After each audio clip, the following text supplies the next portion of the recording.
नमस्कार दोस्तों, हमारे चैनल मोटिवेशनल सतमार्ग स्टोरी में आपका स्वागत है।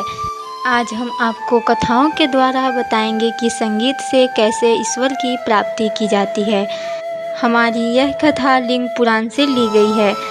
इस कथा में हम जानेंगे कि कैसे भगवान कृष्णावतार में नारद जी को जामवती के पास भेजकर उनसे उनको संगीत की शिक्षा दिलवाते हैं तथा वे संगीत में आगे निकलकर ईश्वर की प्राप्ति भगवान को प्राप्त हो जाते हैं।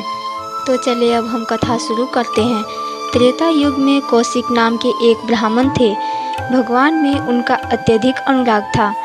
खाते पीते सोते जागते प्रति क्षण उनका मन भगवान में लगा रहता था। उनकी साधना का मार्ग था संगीत। वे भगवान के गुणों और चरित्रों का निरंतर गाया करते थे। ये सभी गान प्रेमार्थ हृदय से उपजे होते थे। वे भिक्षा मांगकर जीवन निर्वाह कर लेते थे और शेष समय भगवान में ही लगाते थे। उनके बहुत से शिष्य हो गए थे, जिनमें 7 शिष्य प्रमुख थे। प्रेमी शिष्यों का योग मिलने से कौशिक का गान और हृदयाकर्षण हो गया था।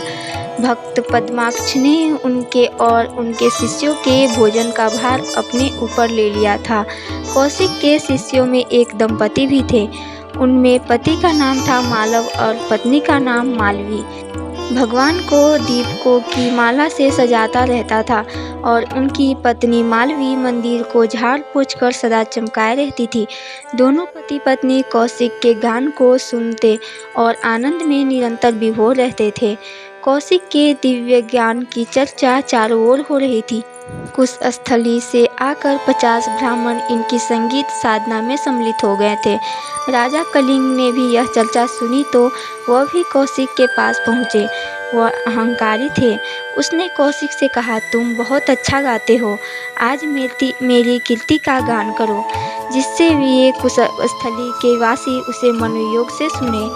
कौशिक ने विनम्रता से कहा, महाराज, मेरी जीव और वाणी केवल भगवान के ही गुणों को गाती है, अन्य प्राकृतिक वस्तुओं को नहीं, अतः आप मुझे क्षमा करें। इसी बात को उनके गायन शिष्यों ने भी दोहराया।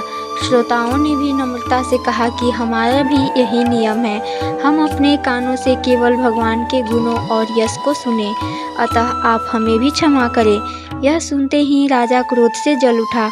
उसने लोहे की कील से उनकी जीभ और कानों को छेदना चाहा। राजा की यह चेष्टा जानकर सबने अपनी अपनी जीभों और कानों में स्वयं कीलें धंसा ली। राजा का क्रोध और बढ़ गया। उसने कौशिक और उनके साथियों को अपमानित कर अपने राज्य से बाहर करवा दिया, उनकी सारी संपत्ति छिनवा ली। संत कौशिक अपने दल बल के साथ उत्तराखंड की ओर चले गए। बहुत दिनों के बाद जब कौशिक आदि की मृत्यु हुई, तब ब्रह्मा ने बड़े आदर के साथ लोकपालों के द्वारा उन्हें अपने लोक में बुला लिया। वे आधे मुहूर्त में ब्रह्मा के सम्मुख पहुंच गए। ब्रह्मा ने उनका अत्यधिक सम्मान किया। इस लोक के निवासियों ने इतना अधिक सम्मान पाते किसी और को नहीं देखा था, इसलिए वहां हलचल मच गई। इसी बीच भगवान विष्णु के दूत वहां आ पहुंचे। उन्होंने सम्मान के साथ कौशिक और उनके साथियों को विष्णु लोक ले आए। कौशिक के सम्मान में ब्रह्मा और वहाँ के निवासी भी उनके साथ गए। इस तरह विष्णु लोक में बहुत बड़ी भीड़ एकत्र हो गई। भगवान विष्णु ने कौशिक और उनके साथियों को स्नेह शक्ति नेत्रों से देखा।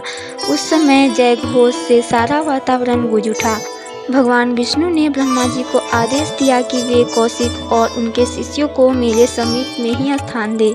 फिर भगवान ने कौशिक की ओर उन्मुख होकर प्रेमार्थ वचनों से कहा, वत्स, तुम अपने शिष्यों के साथ मेरे समीप ही रहो। मैंने तुम्हें अपने गणों को आधिपत्य भी प्रदान किया है। इसके बाद भगवान ने मालव और मालवी को कृतार्थ करते हुए कहा, तुम दोनों मेरे लोक में आनंद से रहो और सुंदर गान सुनकर आह्लाद प्राप्त करते रहो। इसके बाद भगवान पद्माक्ष ने बोले, वत्स, तुम कुबेर हो जाओ, धनों के स्वामी बनकर सुख से इस लोक में विहार करो। तत्पश्चात भगवान ने प्रेम शक्ति सम्मान देते हुए सबको अपने समीप स्थान दिया। सभी को अपने हस्त कमलों से प्रेम पूर्वक स्पर्श भी किया। इतना सम्मान देने के बाद भी भगवान को संतोष नहीं हो रहा था। उन्होंने उनके स्वागत में संगीत का विशाल आयोजन किया। विश्व के गायक तुम्बरू गंधर्व बुलाए गए। भगवान दिव्य सिंहासन पर विराजमान थे। संगीत गाती हुई माता लक्ष्मी भी आ विराजी। साथ ही वीणा के गुण के तत्वों को जानने वाली करोड़ों अप्सराएं विद्या विशारदों के साथ वहां आ पहुंची। पहले से ही वह स्थल ब्रह्मलोक वासियों से पूरी तरह भरा था। इस रसिक संगीत मंडली को वहां घुस पाना कठिन हो रहा था। भगवती लक्ष्मी की आज्ञा से उनसे देवता और मुनियों को दूर ही बैठाया। देवर्षि नारद भगवान के बिल्कुल समीप ही रहने वाले हैं, पर संगीत न जानने के कारण उन्हें भी दूर हटा दिया गया था। संगीतज्ञ तुम्बरू को लक्ष्मी और भगवान विष्णु के समीप बैठाया गया। गायक राजी की माझी उंगलियां वीणा के तारों पर थिरकने लगी। उनके सधे कंठ की फुर्ती स्वर लहरियां कण कण को आह्लादित करने लगी। रस की धाराएं बह निकली। इस तरह कौशिक और उनके साथियों को बहुत ही भावपूर्ण स्वागत किया गया। कौशिक के स्वागत समारोह में नारद जी को, जो लक्ष्मी नारायण के समीप से दूर हटाया गया था और उनकी जगह तुम्बरू को बैठाया गया था, वह नारद जी को बहुत ही खला। वे समझ गए कि मेरा इतना बड़ा अध्ययन, इतनी बड़ी तपस्या आदि सब कुछ संगीत के सामने तुच्छ हो गया है। इस पर वे सभी संगीत के ज्ञान के लिए उत्सुक हो गए और घोर तप करने लगे। हजारों वर्ष बीतने पर आकाशवाणी हुई, नारद, यदि तुम गान जानना चाहते हो तो मानसरोवर के उत्तरी शैल पर चले जाओ। वहाँ गानबंधु नामक उल्लूक रहते हैं। उनसे सीखकर संगीत के जानकार हो जाओगे। देवर्षि नारद अविलंब मानसरोवर के उत्तर शैल पर जा पहुँचे। वहाँ देवर्षि ने देखा कि गानबंधु बीच में बैठे हैं और उन्हें चारों ओर से घेर कर गंधर्व, किन्नर, अप्सराएं और यक्ष बैठे हुए हैं। ये सबके सब गानबंधु से सीखकर गान विद्या में पारंगत हो चुके थे और आनंद की लहरों में डूब उतरा रहे थे। देवर्षि नारद को अपने पास आया देखकर गानबंधु ने उठकर नमस्कार किया। जब गानबंधु ने जाना कि देवर्षि नारद मुझसे संगीत सीखना चाहते हैं, तब उन्हें बहुत ही प्रसन्नता हुई। देवर्षि नारद ने 1000 दिव्य वर्ष तक संगीत की साधना की। संगीत सीख लेने पर देवर्षि नारद ने गानबंधु को गुरु दक्षिणा देनी चाहिए। गानबंधु ने कहा, मैं चाहता हूँ कि संगीत द्वारा लंबी अवधि तक भगवान की सेवा करता रहूँ, इसलिए आवश्यक है कि मेरी आयु लंबी और स्वस्थ सुदृढ़ हो। देवर्षि ने उनकी आयु 1 कल्प की कर दी और स्वस्थ सुदृढ़ कर दिया। साथ ही यह भी वरदान दिया कि आप अगले कल्प में गरुड़ होंगे। देवर्षि नारद संगीत सीखकर भगवान के पास पहुँचे। भगवान ने उनका गान सुनकर कहा, अभी तुम तुम्बरू के समक्ष नहीं हुए हो। कृष्णावतार में मैं तुम्हें सर्वोच्च ज्ञान से संपन्न कर दूंगा। देवर्षि नारद वीणा पर भगवान का गुणगान गाते हुए तीनों लोकों में विचरने लगे। उनके आनंद की सीमा नहीं रही। कृष्णावतार होने पर ये भगवान के पास पहुँचे। भगवान ने उन्हें संगीत सीखने के लिए माता जाम्बवती के पास भेज दिया। रानी जाम्बवती ने 1 वर्ष तक देवर्षि को संगीत की शिक्षा दी। दूसरी बार भगवान ने देवर्षि को सत्यभामा के पास भेजा।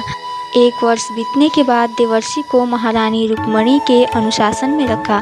महारानी रुक्मणी ने उन्हें 3 वर्षों तक सिखाया। तत्पश्चात भगवान ने स्वयं देवर्षि को संगीत सिखलाया। इसके बाद भगवान ने देवर्षि से कहा कि अब आप तुम्बरू से आगे बढ़ गए हैं।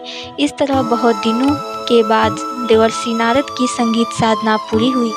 पूरी कथा सुनने के लिए धन्यवाद। यह कथा अच्छी लगी तो इसे लाइक और शेयर करें।